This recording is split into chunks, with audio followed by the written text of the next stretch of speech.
Hice un pacto y o me atormenta. Relatos de horror.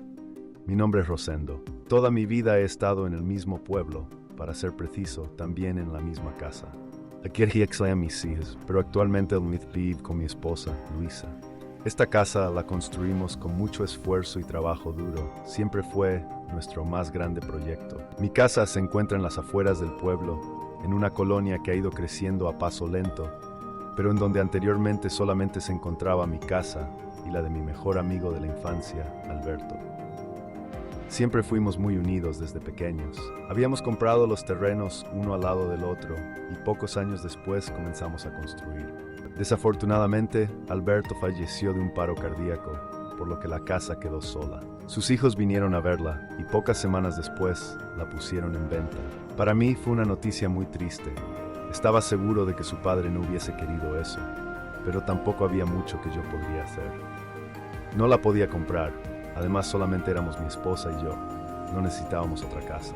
El lugar continuó solo por varios meses. Debido a la ubicación de la zona, no había mucha gente que estuviese interesada. Como mencioné, estaba en las afueras del pueblo, casi llegando a las huertas de mango.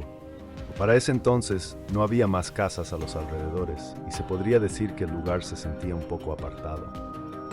En las tardes, me quedaba en el patio trasero de mi casa y desde mi hamaca veía hacia la propiedad de Alberto.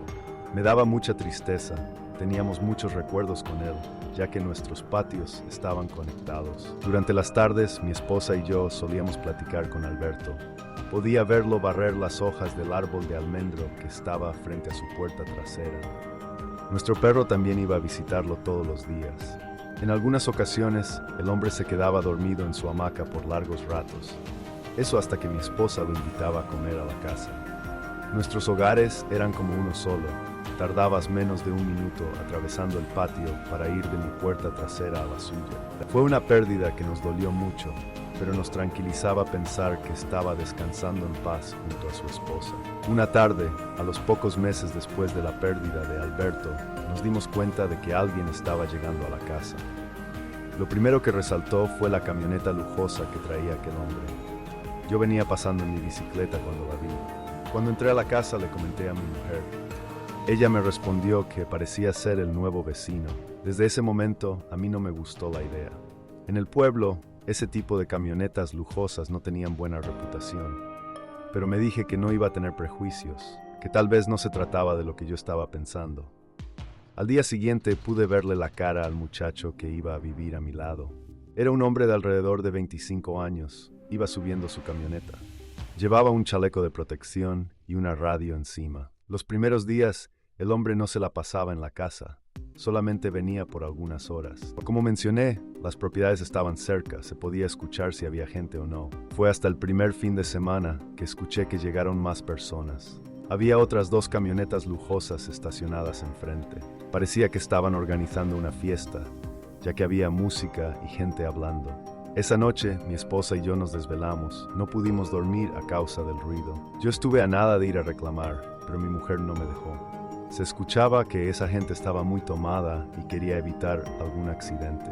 Esa madrugada no se hicieron esperar los disparos. Fue ahí donde nos quedó claro que ese hombre pertenecía a la maña del pueblo. Conforme los días pasaron, nos dimos cuenta de que el sujeto no estaba interesado en tener contacto con nosotros.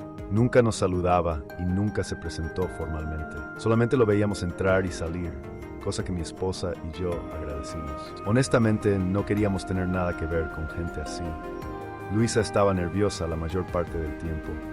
Tenía miedo de que aquel hombre tuviera deudas o algún conflicto, y eso nos pudiese afectar también a nosotros, por ser sus vecinos. Yo le dije que no se preocupara, que mientras nosotros no nos metiéramos con nadie, todo iba a estar bien. Intentaba calmarla, pero ver que varios hombres llegaban a la casa del vecino y los disparos en la noche y en la madrugada no me estaban ayudando. Venían muy bien protegidos con sus chalecos. En ciertas ocasiones también decía mujeres para estar. Empezamos a no dormir bien. Era rutina tener que desvelarnos por petición de mi esposa. Yo seguía sin decir nada, pero realmente me estaban colmando la paciencia. Una madrugada me desperté de golpe. Había escuchado unos ruidos muy fuertes. Venían de la casa de al lado. Mi esposa también estaba despierta y muy asustada. Había hombres que le estaban gritando a alguien. Después comenzaron a escucharse los golpes. Era la voz del vecino la que pedía por favor que pararan. No sabíamos qué le estaban haciendo aquellos hombres. Le pedían información de alguien, pero él respondía que no sabía nada. El hombre comenzó a llorar, repitiendo que no sabía nada y que por favor lo dejaran ir. Pero los demás parecían hacerse oídos sordos. Los gritos y lamentos se escuchaban muy cerca. Mi esposa me tomó de la mano y temblando me dijo que nos metiéramos debajo de la cama. Lo hicimos, ambos estábamos aterrados. Incluso el perro lloraba abajo, en una esquina de la habitación.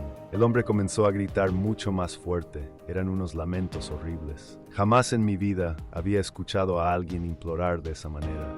No quería imaginarme lo que le estaban haciendo, pero se escuchaban golpes y lo que parecían ser cadenas.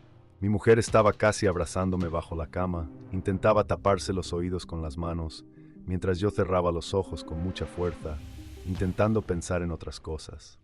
Pero los lamentos me llegaban hasta el pecho, los podía sentir con cada nervio de mi cuerpo. Lo estaban torturando, y créame cuando les digo que fue por mucho tiempo. Por más que el hombre lloró, gritó y pidió que lo dejaran, no se detuvieron. El vecino seguía diciendo que no sabía nada, repetía que lo dejaran, que no volverían a saber de él. Los gemidos, gritos y súplicas se alargaron por varios minutos, hasta que después de mucho rato, escuchamos lo que serían los últimos lamentos de dolor del hombre. No sé qué le estaban haciendo, pero los últimos gritos que dio fueron tan horribles que comencé a llorar. Lloré por todo lo que estaba sufriendo aquel muchacho. Los escalofríos recorrían todo mi cuerpo.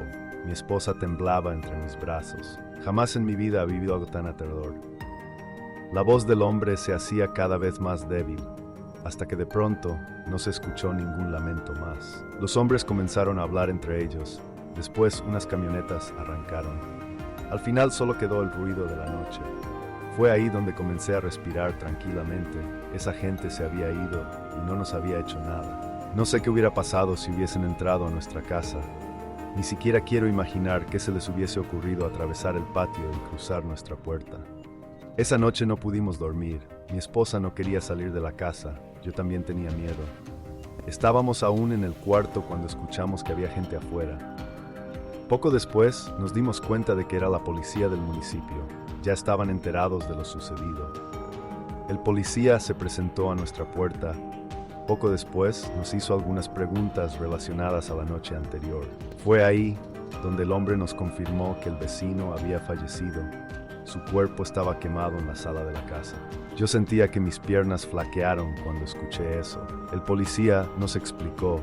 Parecía que le habían hecho varias cosas. No estaban seguros de cuántas formas lo castigaron. Tendrían que mandar a hacer una revisión completa al cuerpo. A pesar de las quemaduras, era evidente también que le habían sacado varios dientes. En mi mente parecía que podía escuchar los gritos de aquel hombre pidiendo misericordia. Mi esposa y yo estábamos en shock. No podíamos creer que habíamos sido testigos de lo que había sufrido aquel muchacho. La policía estuvo toda la mañana en la casa de al lado. Uno que otro curioso del pueblo también se daba la vuelta para saber qué había pasado. Yo estuve pensativo la mayor parte del tiempo. Era obvio que si el muchacho trabajaba con la maña, tarde o temprano terminaría así.